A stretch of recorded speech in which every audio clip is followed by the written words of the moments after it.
오늘 얘기는 지방 소멸에 관한 얘기입니다.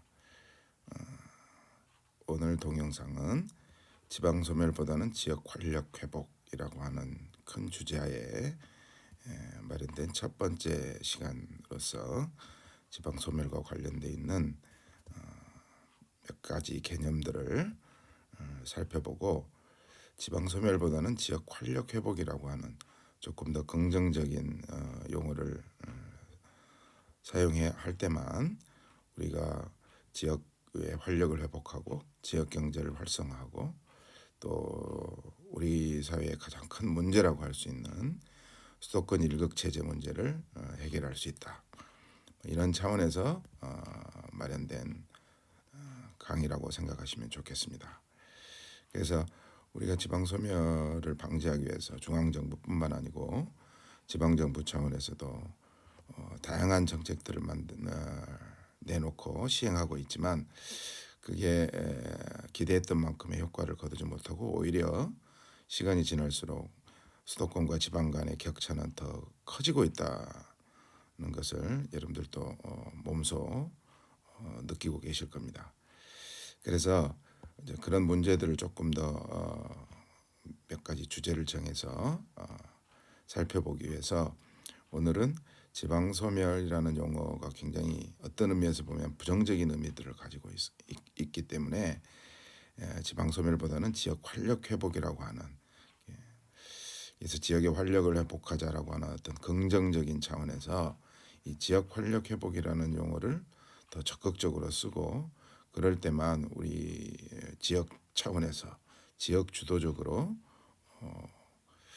지역의 어떤 문제점들을 극복하고 수도권 일극 체제의 문제를 해결해 나갈 수 있지 않을까, 이런 생각이 듭니다.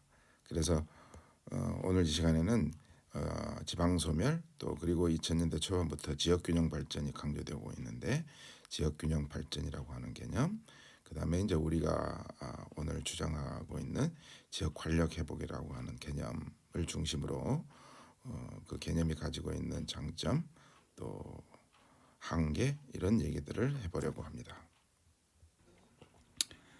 우선 우리가 지방소멸이라는 용어가 지금 많이 사용이 되고 있지만 문재인 정부까지만 해도 지역균형 발전을 굉장히 강조를 했었죠. 그래서 지방소멸, 지역균형 발전, 그리고 오늘 이제 우리가 사용하고자 제안하는 지역 활력 회복이라고 하는 큰 세 가지 개념을 우선 살펴볼 필요가 있겠습니다.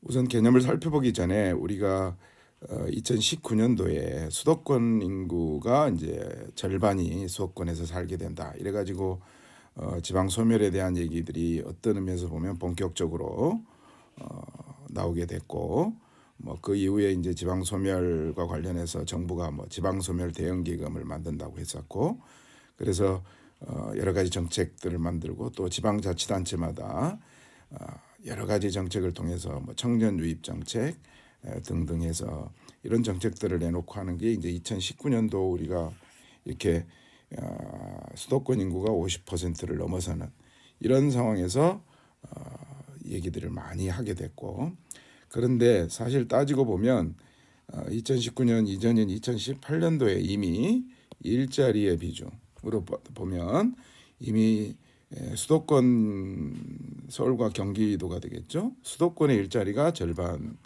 넘어선 게 2018년도에 이미 이런 일들이 나타났었고, 또 실질 GRDP라고 해서 지역 내 총생산이라고 그러죠. 우리 이제 국내 총생산을 지역별로 얼마만큼 GDP가 생산되느냐를 측정하는 개념이 GRDP라고 하는 개념인데, 이 GRDP 비중 같은 경우에는 이미 2015년도에 수도권이 절반을 넘어서는 이런 상황에 이제 이르게 됐다.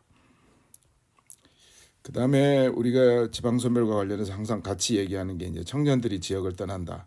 그리고 그 가장 큰 원인이 일자리다, 이런 얘기를 했는데, 청년 취업자의 비중을 보면 청년 취업자는 이미 2000년대 초반부터 수도권이 절반을 넘어서고 있다.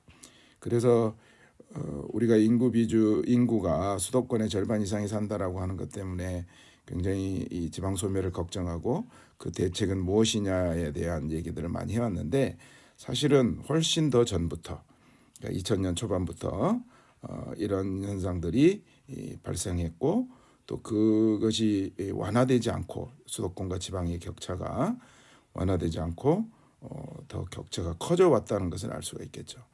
2000년대 초반 하면 보통 노무현 정부가 그 시기에 해당될 텐데, 이미 노무현 정부 때 지역균형 발전이라고 해가지고 각 지역마다 여러분들이 혁신도시 이전하고 공공기관을 이전하겠다고 하는 정책, 물론 이 혁신도시 정책에 대해서는 따로 또 평가가 필요하겠습니다만은, 그래서 이미 2000년대 초반부터 이 지방 소멸의 징후들이 있었고, 또 그것이 시간이 갈수록 완화되는 게 아니고 더 확대되어 갔다, 이런 얘기를 해볼 수 있겠습니다.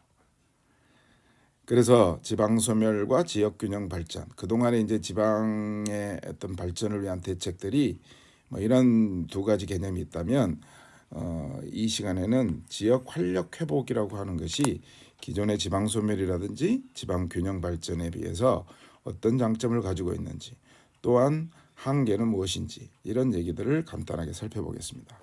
그래서 우선 지방 소멸이라고 했을 때는 굉장히 그 의미가 부정적인 의미, 사라져 간다는 의미고, 물론 이제 지방 소멸보다 훨씬 더 우려스러운 용어는 축소 사회라고 하는 용어도 있지만, 어쨌든 지방 소멸이라고 하는 것은 굉장히 부정적인 의미를 가지고 있고, 그 기준이라고 하는 것도 이제 인구학적 분석, 우리 앞에 수도권과 지방의 인구 얘기를 했습니다만은, 인구학적인 분석을 기준으로, 또 출생률이라든지 학계 출산율, 최근에는 0.7 아래로 내려갈지도 모른다. 이미 어떤 지역에는 0.68 이런 얘기들도 많이 하죠. 그래서 학계 출산율 이런 것들이 이제 기준이 되어 가지고 지방 소멸 위기 지역 이런 것들을 이제 지정하자.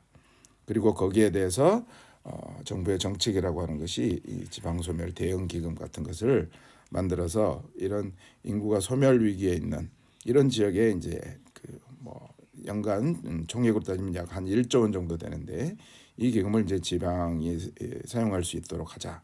이런 게 이제 지방 소멸 대책이 되겠죠. 그렇지만 이것은 결국 사업 중심. 물론 이제 지방 소멸 대응 기금 같은 경우에도 지방에 자율권을 준다고 하지만, 사실은 사업 중심으로 돼 있고 굉장히 개별적 대응을 하는 그런 성격이 강하다 이 말이죠. 그래서 이렇게 해가지고는 사실은 굉장히 종합적인 대책이 필요한데 그렇지 못하고 있다는 점에서 한계를 가지고 있고, 또 중앙정부의 이런 기금 마련만으로는 또 지자체가 자체적으로 대응할 수 있는데, 이 지자체의 대책만으로는 굉장히 한계가 많다. 그래서 이 지방소멸에 대응하기 위한 정책으로서는 그 의미는 있을 수 있겠으나 이것만으로는 굉장히 한계가 많다라고 볼 수가 있겠습니다. 그러면 그 전에 노무현 정부 때부터 추진되어 왔던 지역균형 발전이라고 하는 것은 그럼 어떨까요? 그래서 지역균형 발전은 나중에 얘기하게 될 지역 활력 회복과 큰 차이는 없다고 볼 수는 있겠으나, 일단 강조점으로 보면 수도권 일극 체제를 강조. 우리는 이제 서울과 경기를 중심으로 한 수도권이 굉장히 비대해져 있고, 그 일극 체제 때문에 우리가 지금 현재 경험하고 있는 여러 가지 문제점들, 이런 것들이 다 여기서 발생된다. 교육 문제도 그렇고 문화도 그렇고, 또 앞에서 얘기했던 일자리, 산업 이런 것들이 모두 이런 수도권 일극 체제 때문에 생기는 문제다. 그래서 이제 그런 것을 강조하면서 지역균형 발전이 필요하다. 굉장히 의미 있는 출발이었다고 생각합니다. 그리고 그 기준도 보면 지난 정부의 이제 균형발전위원회에서 균형발전 지표 같은 것을 개발했고, 또 그런 것을 기준으로 해서 얼마나 재원이 균형적으로 배분되어 있는지를 평가하고, 또 그것이 지표가 향상될 수 있도록 지역에 여러 가지 자원을 정책적으로 배분하는 이런 정책들을 했었죠. 그게 이제 균형발전 특별회계 같은 것을 통해서 지역의 재원을 배분하려고 했고, 또 동남권 메가시티로 보통 많이 알려져 있는 동남권 메가시티 논의, 그다음에 여러 광역들끼리 협력 사업 이런 거를 이제 균형해서 추진을 했던 것이죠. 그다음에 또 하나는 지역 상생 발전 기금이라고 그래가지고 서울과 경기에서 펀딩을 하고 그 자금으로 지역의 여러 가지 균형 발전을 위한 자금을 쓸 수 있도록 하는 이 지역 상생 발전 기금이라고 하는 것도 있었습니다. 그런데 이 지역 균형 발전을 위한 노력도 역시 한계가 있을 수밖에 없었다. 우선 균특회계가 처음 만들어질 때에 비해서 크게 예산이 증가하는 것만큼 균특회계가 그렇게 늘지 않았다. 한 9조 원 정도 되는데 늘지 않았다라고 하는 그런 양적인 한계도 있지만 또 낙후 지역 개발에 초점을 맞추고 있었다라는 한계가 우선 지적할 필요가 있겠고, 그 다음에 이 균특회계에서는 오히려 규모가 작은 지역일수록 더 많은 보조금을 받게 되는 뭐 이런 문제점들이 많이 지적이 됐었죠. 그 다음에 두 번째 한계로 보면 이전 정부에서는 뭐 균형발전위원회, 최근 윤석열 정부에 와서는 이제 지방시대위원회로 이름을 바꿨는데, 이 균형이나 지방시대위원회의 역할이 굉장히 너무 제한적이다. 그래서 아주 오래 전부터 이 균형이나 지방시대위원회를 집행 권한을 가진 행정 권한을 갖고 있는 어떤 기구로 전환해야 된다라고 하는 얘기들이 많이 있었죠. 그러니까 단순히 심의하고 지방에서 올라온 각각의 사업들을 심의하는 역할, 의결하는 역할을 넘어서서 실제로 재원을 가지고 그것을 배분하는 그런 역할을 가지고 있는 그런 그 기구로 해야 된다는 얘기들이 많이 있었는데 지금도 아직 안 되고 있죠.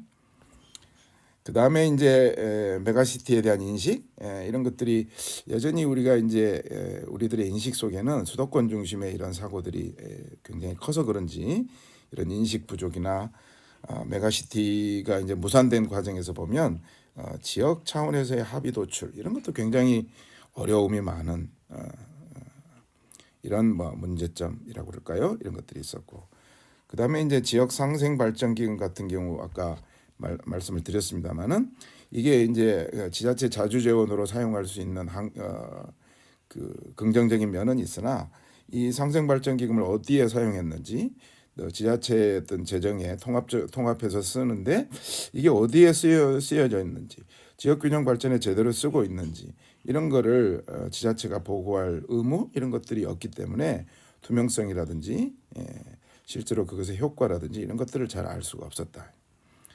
그런 거에 비하면 이 지역 활력 회복이라고 했을 때는 조금 더 우리가 적극적인 의미를 가진 차원에서 오히려 지방 소멸이라든지 이런 용어들을 보다는 조금 더 적극적인 의미를 가진 용어를 더 사용해야 된다. 이런 주장을 하고 싶고요. 그래서 이 지역 활력 회복 뭐 용어만의 문제가 아니고 그렇다면 실제로 지역 활력 지표 같은 것을 개발해야 되고, 또 일부에서 지금 시도는 통계청 같은 데서 시도하고 있습니다만은 광역 지표 이런 것들을 활용해서 지역 차원에서 얼마나 이런 지역 활력을 이 되고 있는지에 대한 지표들을 적극적으로 개발해서 물론 이제 이거는 광역마다 지표를 개발할 수 있겠죠. 그래서 이제 그런 노력들이 좀 필요하다. 그 다음에 정책도 기존의 지방소멸 대응기금이나 지역상생발전기금보다도 이런 기금들이 각각 여러 기금들이 개별적으로 이렇게 운영이 되고 공모 방식으로 사업이 진행되고 균투계획 같은 경우, 그래서 이런 여러 가지 지방의 어떤 발전, 균형 발전을 위한 기금들을 통합적으로 해야 된다라고 하는 것을 굉장히 앞으로 더 강조할 필요가 있겠다라는 것이고요.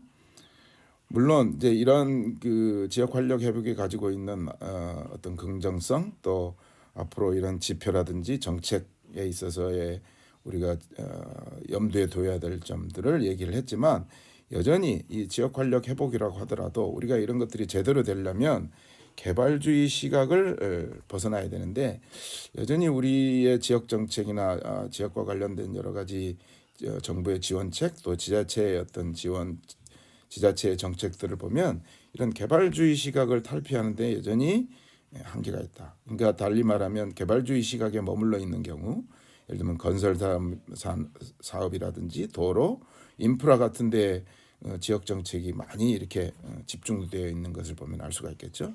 그래서 이런 것을 탈피할 필요가 있겠다. 그 다음에 또 하나는 우리가 지방자치제도를 시행하고 있지만 한 30년 이상 됐죠. 그렇지만 말로는 우리가 지방자치 또 지방재정분권을 얘기하지만 지방재정분권이라든지 지자체 자율성 이런 것들은 여전히 앞으로 가야 될 길이 많다. 그래서 이런 것들이 확고하게 전제가 될 때만 우리가 지역 활력 회복에 대해서 본격적으로 얘기할 수 있겠다. 그다음에 중요한 거는 앞에서 여러 기금들의 통합적 운영이 필요하다고 했는데 지역 활력 회복이 제대로 되기 위해서는 지자체 자체에서 그러한 통합적 운영을 위한 거버넌스 구축이 여전히 아직 잘 안 되고 있다. 그래서 이런 기금의 여러 가지 기금들을 통합적으로 운영하려면 지자체 거버넌스 구축이 필요하다라고 얘기할 수 있겠습니다. 그래서 이런 것들이 전제가 될 때 우리가 지역 활력 회복이라는 용어를 쓰고 그 지역의 활력을 회복하려면 어떠한 정책들이 중앙정부 차원뿐만 아니라 지방자치단체 차원에서도 지역 활력 회복을 위한 여러 가지 정책들을 어떻게 해야 되는지를 얘기해 볼 수 있겠습니다.